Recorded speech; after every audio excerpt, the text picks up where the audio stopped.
The first abstract figurine was created by humans, sometimes around 90,000 years back. About 8000 BCE, humans created boat and started crossing the sea and rivers. On and about around 10,000 BCE, humans started learning agriculture and started settling down into colonies. Then we invented language not before 4000 BCE in Mesopotamia, and just after within 500 years of inventing language and writing, on and around 3500 BCE, humans invented the wheel. Within 1700 years, human invented chariot, and thereafter human civilization just took off. In the 15th century, Leonardo da Vinci first tried the design of an aeroplane, and within another 400 years, humans were flying the plane. And just within 50 years after we started flying and crossing the continents, we created rockets and we crossed the we crossed the barrier of the Earth's gravity.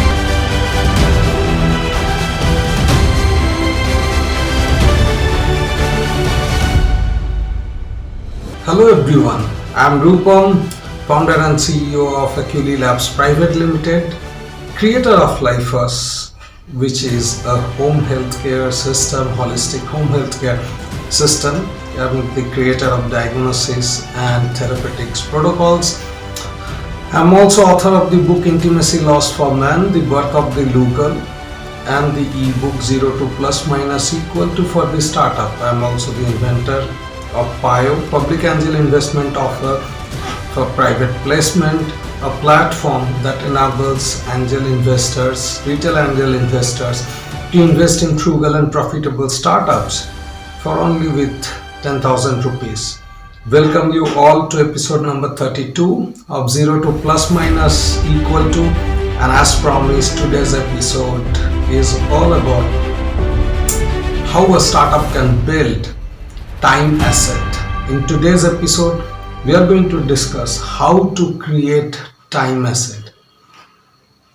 Even though this episode is for the startups and this podcasts are for the startups, the time asset creation and time management, this particular episode is applicable for each and everyone who wants to be productive, who has set some goals in their life, and who wants to grow in their life. So let's get started. As we understood at the beginning, it took us about 90,000 years, 80,000 years roughly, from creating the first abstract statue to start to agriculture. And it took us almost 5,000 years from settling down into the colonies to start writing. And just another 500 years to invent will. So human civilization has progressed. That is, at the beginning it took a lot of time for us to settle down. Then it took some more time for us to start talking. Then it took some more time to invent will, and then the invention kept on happening, and it went to its peak when we could cross the Earth's gravity, when the space race started in the 60s, in 1950s by Soviet and US during the Cold War and after that. So if we look into this history of how humans have grown, we understood that at the beginning humans have had to struggle a lot for the survival, because we are a very weak species. We don't have powerful teeth, we don't have venom like snakes, we don't have the ability to hunt like lions, we don't have power like elephants. In fact, we are so weak that even a small unseen virus can almost extinct our population. and we have had several such pandemics. So we have been a very weak species. However, the ability to the desire to live, the desire to prosper, the desire to thrive in the humans have been so heavy that humans are very much compensated for all their weaknesses through the brain. Isn't it surprising that today, sitting in a small room in Bangalore, I'm able to communicate with all of you. It's a miracle of it's nothing less than a miracle. It's a miracle of life. It's a miracle of the human race. Now, now everything that has happened since centuries, the way our ancestors have done, our ancestors have pretty much had to struggle a lot for this survival. So now, if we look into the stone age tools that we have found, pretty much from 120,000 years to up to about 10,000 years, we see the same tools. However, one of the good things that we see is around the globe such tools have been discovered. Stone tools have been discovered from different places, from Siberia of Russia, then from the places of Africa, different places in Europe, Gibraltar. We have discovered stone tools everywhere. You know what is the fascinating thing is that all the stone tools have been created with the same technology. They're not just the stones which was picked and which used for hunting.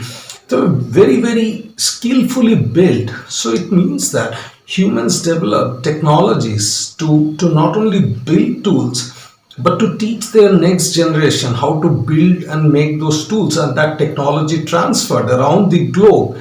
So we have been creating technologies and maintaining those technologies, reproducing the technology and globalizing the technology, not from today, but almost 100,000 years before today's time. This is nothing new. So we have been good at building, solving problems, and then spreading that solution with the other humans, and then building a methodology so that the next generation can benefit from that solution. And then the next generation has built upon those solutions and they have solved more problems. Then the next generation has solved more problems. Let's say for example, let's take the example of the growth of America. In 1850s, on and around 1850s, railway lines and railway companies were the hot in America. So there were New York Railway Company, Pennsylvania Railway Company. Railway lines were laid one after the other, and at that time there was a young entrepreneur called Mr. Rockerfeller. At the age of 24, he first bought a oil refinery.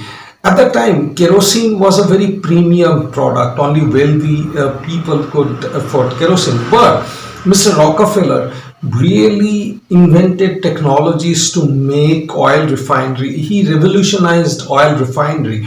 And the problem was that oil refinery was very hazardous. The leftover product was being thrown out, and there were many oil refineries. But he built methods to reuse those products into petroleum and jelly products, and he then had a deal with a couple of railway companies that he'll be using their railway line to transport the oils.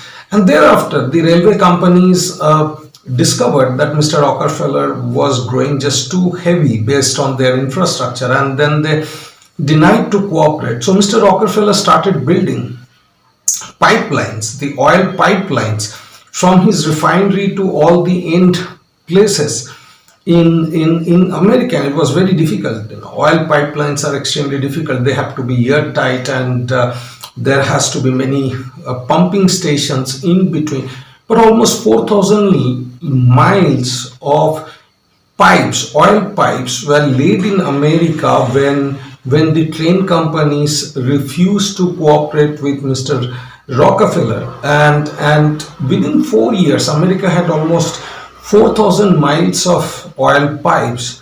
By the time the oil pipelines was laid, The oil processing had been made so revolutionized by Mr. Rockefeller. The oil prices fell down by almost 80%. His company's name was Standard Oil because it was the first time that produced the same quality of oil over and over again.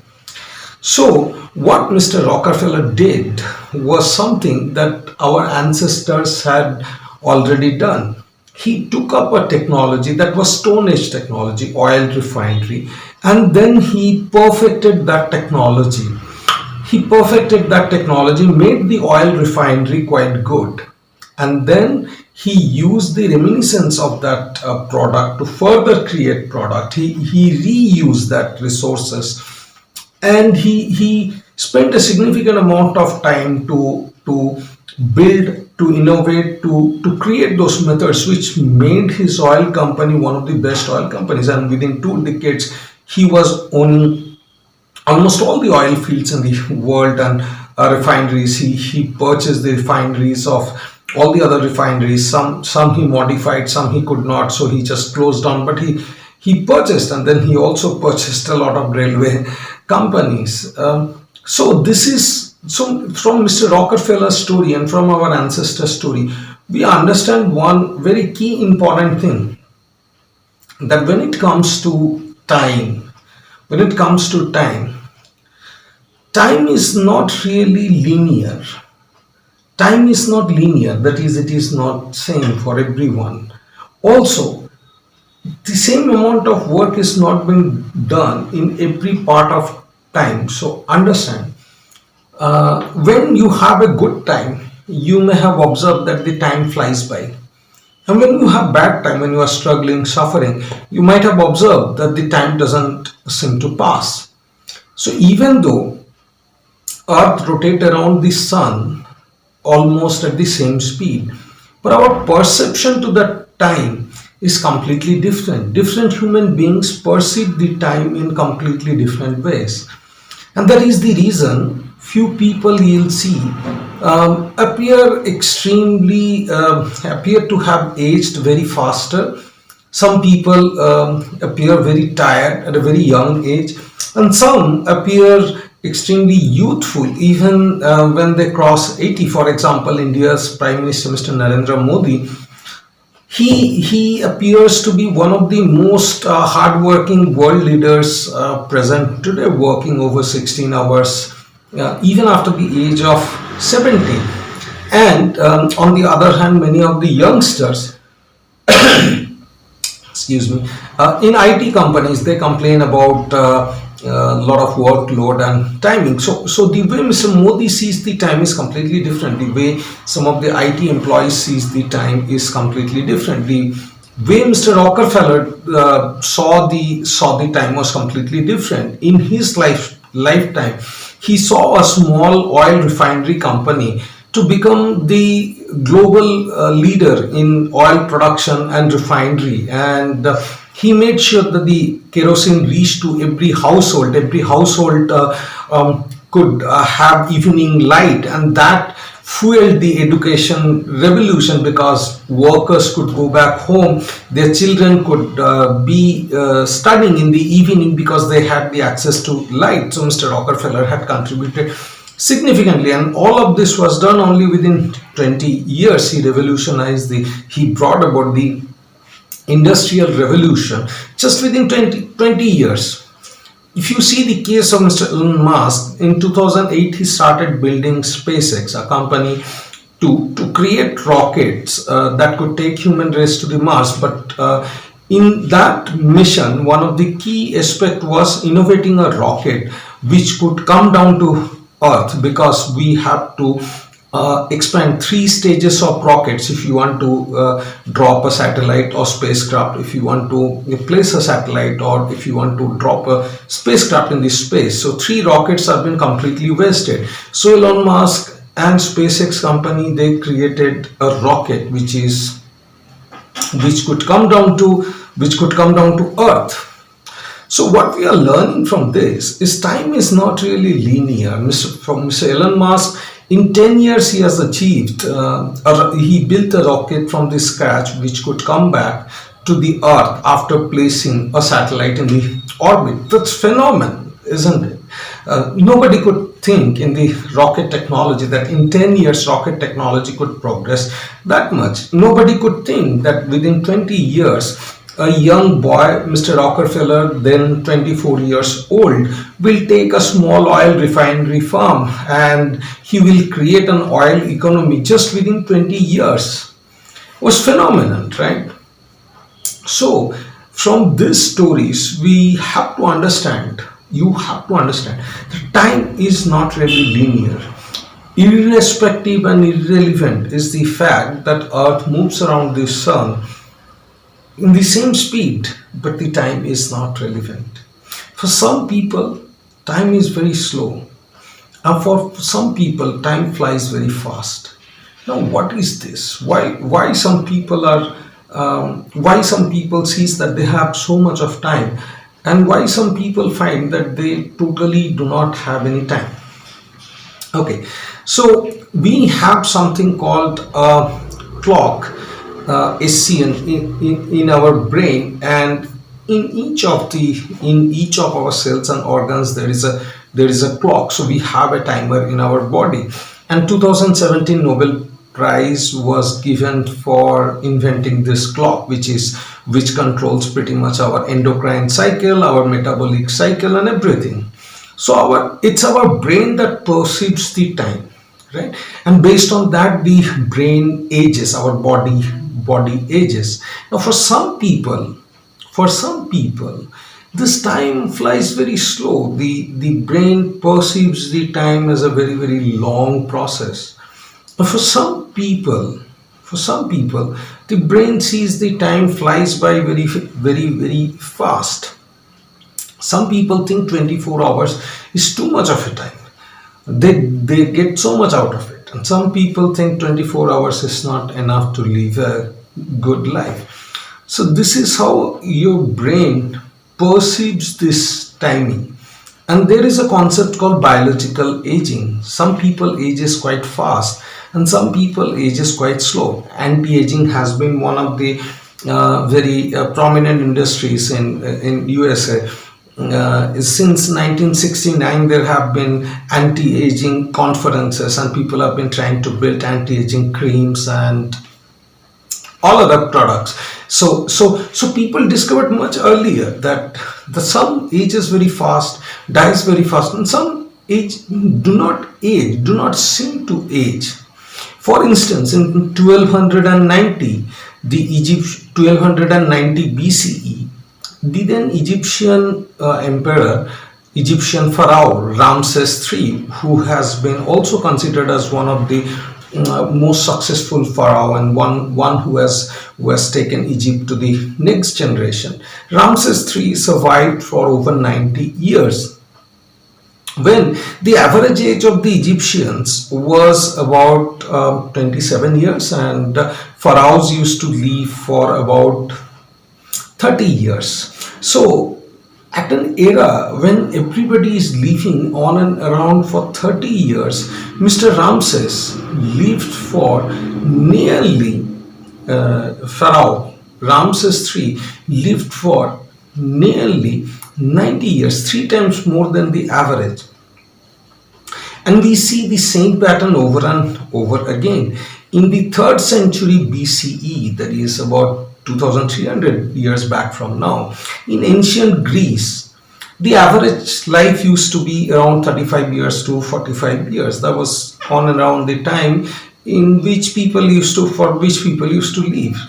There was a philosopher by name Mr. Diogenes.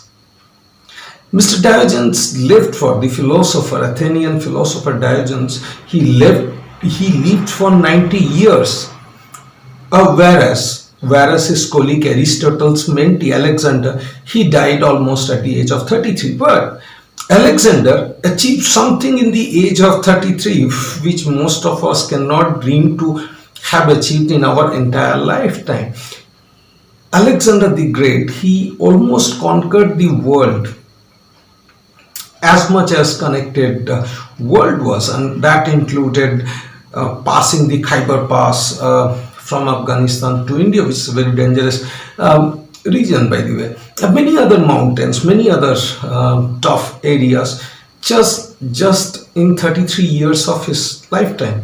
So Alexander had a lot of time and achieved a lot in his 33 years. Mr. Rockefeller achieved a lot from his age of 24 to 44 in 2 decades. Same way, Mr. Elon Musk has achieved a lot, significantly a lot, since 2008 till now. He is 50 now. And so we see that this phenomenon of time is a very, very misunderstood phenomenon. Even though we see the clock, the clock is not really the time. The time is what our brain perceives, and time is completely a relative phenomenon. Time is never an absolute phenomenon for the humans. Understand this. Time is never an absolute phenomenon for the human beings. From 1990 to 2005, in 15 years, last 15 years, since he came back, 1995, Mr. Steve Jobs came back to Apple, and from 1995 to 2005, he took Apple to a whole new stage, right? From a shrinking sheep to one of the topmost companies just within 10 years. So he achieved in 10 years, which many CEOs cannot achieve in their lifetime. So the reason that we discussed this for such a long period of time is in today's episode we took time to discuss this phenomenon because we wanted to understand that time is not really linear. Time is completely relative. Now you can understand that when you watch a TikTok video, it's a 15-second video, you just cross. You may watch 100 such videos, and then you kind of forget what you saw. Maybe you kind of remember one or two such videos you share. You just don't remember those 15 seconds.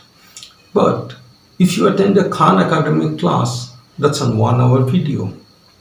If you are probably following me in YouTube, or if you are listening to my podcast, these are almost 30 minutes to 1 hour classes. So there are still audience who sits and listen to this 1 hour classes. There is an audience, there are learners who invest their time and learn for this 1 hour, and that they feel that this 1 hour has gone by so fast. They learn, they feel that this 1 hour is just a great investment for their life, and they don't feel that they are wasting that time. However, there are again some people who, even while watching those 15 seconds video, also they scroll because they perceive that the 15 seconds is too much of a time. So how does the time, how time is different for different people? This is the fascinating factor. Brain, when you convince the brain that its purpose is much higher than what it is meant for, and you go all out for that purpose may be so big that it seems impossible. It seemed impossible for anyone to fly one day, but Wright brothers believed in that impossibility. When Mr. Graham Bell told people that he wants to transfer human voice, or he wants to carry human voice over the wire from one place to another place, literally everyone laughed at him. Everybody called him names, called him crazy.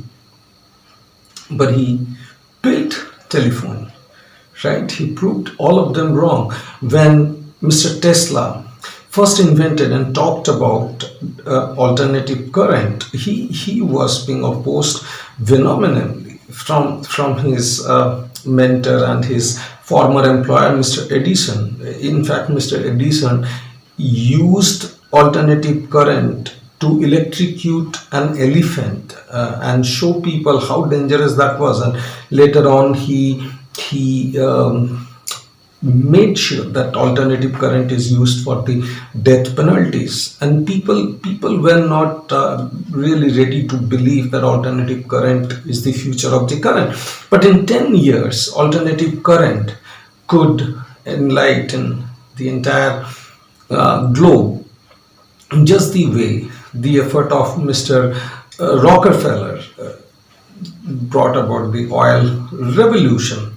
So, when you believe in something really impossible, when you believe in something which is extremely hard to achieve, when you believe in something which has to be done, which needs to be done in your lifetime, then somehow your brain finds that purpose and it tries very hard to improve its efficiency to such a great detail that in every second brain processes multiple thousand of times more information and data than a common person. Let me repeat, when you give yourself such a big purpose and commit yourself for that purpose, brain's processing gets increased. So in general our body brain is only 3% but takes about 30% of the energy. At that level brain increases its efficiency to up to 50% multiple times. Several neurons, they several synapses, they just trigger. Brain takes more energy, the body gets slow, brain takes more and more and more energy.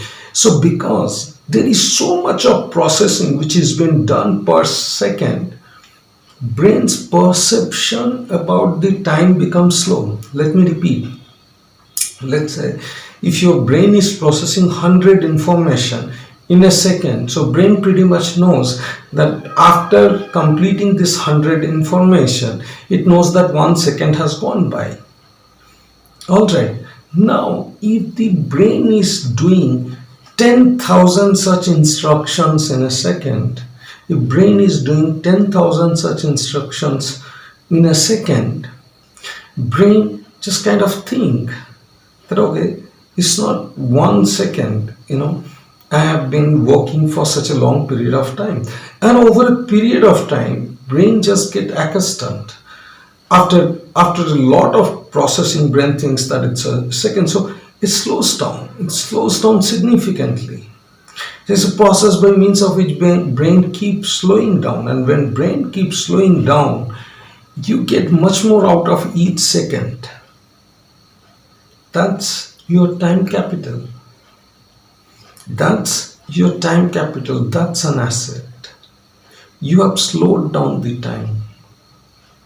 Once you are able to slow down the time, you'd always be achieving more than the others, because by the time others live 10 years of life, your brain will consider, I'm just older by 1 year, because it's processing so much that its perception to time has become slower. The clocks have all become slower because the brain is busy processing the information. So by the time it has completed 10,000 information and put 1 second, it's slower. Then again 10,000 information, it comes back and 1 second. So for a normal people, brain after every 100 instructions, that's about in 1 second, so even fraction of a second, it just ticks the clock. Okay, I've completed this many information. But when you commit to something extraordinary, big purpose, tremendously big purpose, the brain slows down. And that's why Mr. Rockefeller, Tesla, Elon Musk, Mr. Steve Jobs, they have achieved extraordinary feat in 10 and 20 years of their life. And that's why Ramses, Egyptian Pharaoh, Diogenes, they have lived almost 3 times longer than their contemporaries at that time. So how you are going to build the time asset for your startup? Very simple. You have to set your goal to a very high purpose. That is number one. So building the time asset is all dependent upon how high a goal you set, how impossible that goal is. So for example, if you are in class 10 and if you set a goal that, okay, I'm going to end up getting a Nobel Prize in life, that's hard. So it's going to take 60, 70 years, and your brain has to be at the top for 60, 70 years for you to be able to get the Nobel Prize at one day. But if you think and if you walk towards that path, One day you'll end up getting a Nobel Prize. So when you set up your aim to something which is very high order, something which seems impossible, appears impossible, not just dream, you just make it a purpose. Wright brothers made flying a purpose. Flying was not their dream. Industrial revolution was a purpose for Mr. Rockefeller. It was just not a dream. Okay, building the technology to every user, giving the computing power to every user was the purpose of Mr. Steve Jobs. It was not just a dream. Building an Egyptian empire was the purpose of Pharaoh Ramses. It was not just a dream. So all these great people, they saw impossibility as a probability or something which is possible, and they committed themselves, and this commitment slowed down their brain processes, slowed down their sensation of time. They can do much more than normal people can achieve. They age much slower, they live much longer, and that's how the world works. So step number one, if you want to build a time asset, is think of a problem which is unsolvable in your lifetime. Think of something which is impossible, but which is plausible. If you do, mathematically there is a possibility. Because if you take mathematical impossibility, then that's different. But you have to understand mathematics, which is plausible, which appears that it can be done. Going to moon appears it can be done, right? But going to sun, no way, right? Mathematically, it is impossible for you to go to sun. Going inside a black hole, it's impossible. Mathematically, that is impossible. Okay, so set a target in life and for your company which is so big, so impossible that you'd not really having enough chance of achieving that in your lifetime, and then commit to that goal. Your brain processes gets faster and your time gets lower, and you keep building the time asset. This is the key.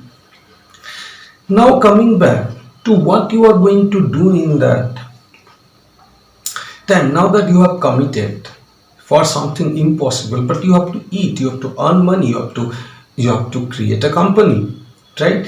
If your mission takes 50 years, for 50 years nobody is going to feed you. You have to also be functional and productive for the society, then only you'll be living for 50 years at the first place. So whenever you're building a startup, your time has to be divided into four things: make, sell, produce, scale. So a startup is make, sell, produce, scale. Make, sell, produce, scale. Let me tell you what does this means. Make means creating an early prototype, creating a small version of these big dreams. Very small, something which is tangible. Because your dream, your purpose is very intangible. Yes, Mr. Rockefeller dreamed of having the world moving by kerosene and moving by oil.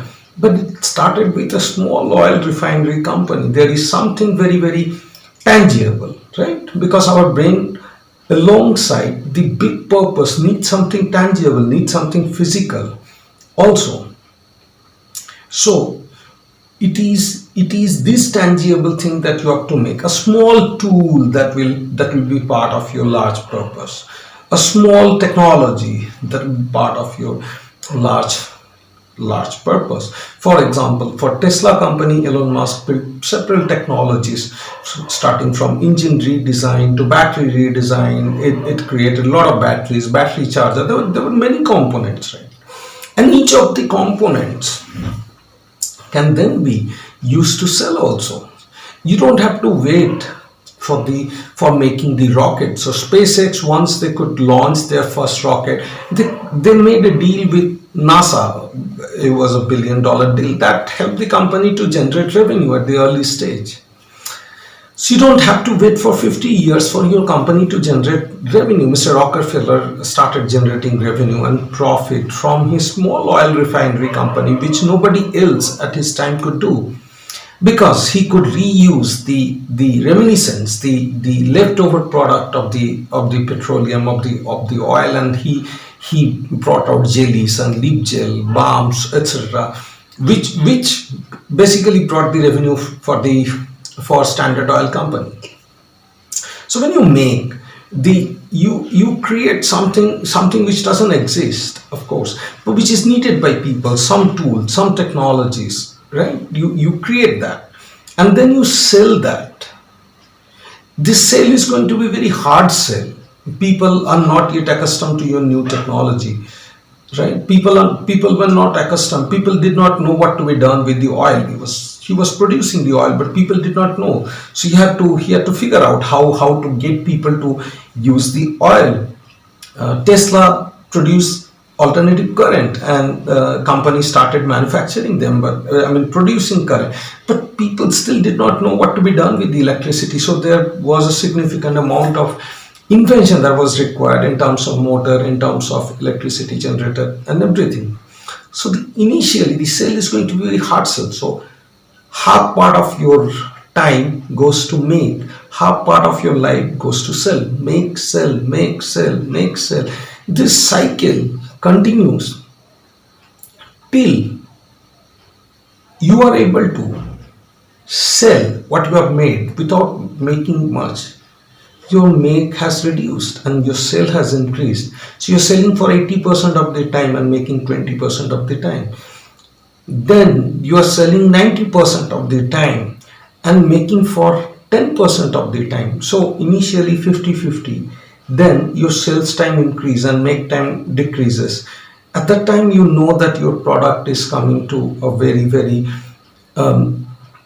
acceptable product market fit. And let me tell you that most of the product never find their product market fit. They just raise fund, but they never find their actual product market fit, because they do not follow this law. So make and sell become 50-50, right? But if you are making for 90% of the time and selling for 10% of the time, then your product is not a commercial product, because your brain is telling, don't go to sell, you'll not be able to sell. Don't go to sell, you'll not be able to sell. So it's very important for an entrepreneur to focus 50% in making, 50% in selling. And then slowly your sales will increase and making will reduce. You will go down up to 10%. You'll know that your product is now getting a market fit. At that time, if the effort to sell comes down by almost 100%, that means if you were able to sell 1 unit of your product in a day, if you are able to sell 10 units in a day, then you'd know that now your product has a market fit. Let me repeat. So make, sell, you're making something and then you're selling. Let's say one sales takes 1 day. The time when it increases by 10x and your time reduces, you'd know that your product has a product market fit, that yes, your purpose is quite big, but whatever you have built, an intermediate stage, that intermediate stage is quite fit for the market. Then you go for the produce and scale. What is produce and scale? The produce and scale is like, now you build automation and processes so that this making and selling become automated process. You don't require human brain. Humans should use their brain for wisdom. Humans should not use their brain for smaller things like repetitive tasks. So you build processes, machines, automations, systems to make, to fine tune, make and sell, make and sell, make and sell, make and sell. And what you do, just go back, take up the next component of your bigger purpose. Again, make, sell, make, sell. So that's how, when you set a large purpose, commit yourself to the purpose, your time goes slower Then as your time goes slower, you have more time per time. Take that time, divide it into two at the beginning. Make and sells. Make and sells, make and sells 50-50. Then you will see that you don't have too much of making. People are buying, so you want to sell more, more, more. As your make time comes down to 10%, sales time 90%, and your sales has increased 10x, you are profitable, and you are seeing that you don't have to really even hard sell. Even the sales is happening, is just happening. At that time, you know that your product has a market fit. Then your 100% of the time would be invested into produce and scale. What is produce and scale? Making and selling. The processes, you convert them into processes, you automate them so that they don't require much of a human interaction, human intervention, because humans are not made for repetitive tasks. As you know, solving a large problem, it takes the human brain. It's not worth to make the same thing and solve, right? So the next cycle is processifying. You build the processes, and once you build the processes, it's going to produce and scale, and that is automated. Then you leave it on somebody who will be driving it, who are good at driving this process. You go back and you take the next block of your purpose. Again, make, sell, make, sell. Once this module that you have taken up, this has also matured, then you'd again go back, you'll make a process, and then you'll integrate this process into the existing process. It's just like a Lego block. And that's how you build the time asset. Why? Is because, let's say in 5 years, you build 2 blocks which are sold automatically, which are interlinked, which is complete and end to end, which solves a human life's problem end to a degree. And the production and the sales is automatic. At that time, your cost will come down significantly. So you'll have a tremendous market advantage because you can produce that at a lower cost. And the reason that you'd be able to do that and nobody will be able to copy it is, again, because when you'll be designing the processes, your process will take into account of all the failures and mistakes that you have experienced while making and selling. Right? So building the processes becomes efficient as much as you fail. So because you are failing so many number of times, then what happens is all these processes that you are creating are going to be much more efficient. If somebody even copies your technology, he is not able to copy the experience, right? So while he builds the processes, those processes will always be having the flaw. That's the exact reason why nobody could compete against Mr. Rockerfeller, even though he was 24-year-old, because he completely transformed first one very shitty oil refinery company into a great unit. Because that's the exact reason why people could not compete with Ford. That's the exact reason for a very long period of time people could not compete with Apple. Apple literally kicked out 200-year-old Nokia company out of the business. That's the power of this. You fail so much of time. You make your invention so good. And invention alone is not enough. You invent and then that invention has to be taken to the market, and this process has to be continued. Even while you are selling, you are making, you are refining, you are fine-tuning, you are pivoting, you are doing this, still your sales has become autonomic. That is, you are not having to give any effort for selling. Whatever you have made, people are just coming and buying that, and that is not end of your endeavor. Now you have to processify that. Now you use all your experiences that you have encountered while going through this invention and selling process, and the process that you are going to build is going to be so hard, so fascinating, because that incorporates because you know each and every step. Somebody, even if he copies, because now see, Elon Musk's Tesla patents have been public, so he says that patent is for weak people. But eventually, even if anybody takes up this patent, they have not gone through the suffering Elon Musk has gone through. So they'll not be able to build the processes as efficiently as Mr. Musk will be able to do. That's the reason Tesla will be a successful company, and General Motors and the others who are trying to build and already building electric cars, they'll not be able to succeed because they have got things easily. They can produce, but there will always be this void because their processes, their automation will always lack incorporation of the failures, the small things, small bits and pieces. Excuse me. That's how you are going to make your time capital. You're going to learn from your failure, incorporate that into the processes. After 4 years, people may immediately copy your technology, but those 4 years, small things that will incorporate in the process, that will make the process so robust that the others will start by copying you after 4 years, will find it really hard to compete against you. Even with your technology, you give your technology to their hand and still they'll not be able to compete against you, because even with everything on hand, while they'll try to make that process, they'll lack the process, that is, they'll lack those small missing bits of the process because they've not gone through that suffering. So then they will think that the time is flying by. Your competitors, after 5 years, they'll think that, okay, I have to sell very hard because the time is flying by. So they'll raise money from the market, they'll try very hard to sell, and then they'll suffer. And Amazon and Google and Apple, they'll continue to live and dominate. That's all for today's episode. I believe you have understood, and if you have reached till this point in this episode, then you'd agree that the time has flied by. It's a long episode, but you could sit through.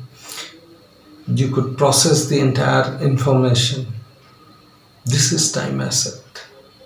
You not only learned ABCD, 4 things to make a startup happy, but your brain was thinking as you were listening to this episode. Your brain was trying to correlate your experience with when I was talking. And you have created a solid model, whatever I have said: make, sell, produce, scale. Even beyond that, your brain has created your own model. You've gone through this, you've learned. This is the last missing bit of the time. While making and selling, you have to learn, you have to study, you have to experiment, and you have to incorporate those learning banks. If you are a startup founder, for the last 1 hour, also you were making and selling, and at the same time, you are incorporating this knowledge into your brain. So now when you'll go back tomorrow in the ground and try to make and sell, you will see that your effort is reduced much less. So after this episode, you have built a small little time asset.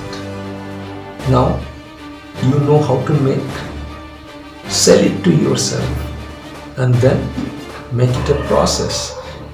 Just attend this classes every day, this episodes every day, and incorporate them into your start. Thank you so much. Katibook 0 to plus minus equal to. See you tomorrow again with a new episode. Good night.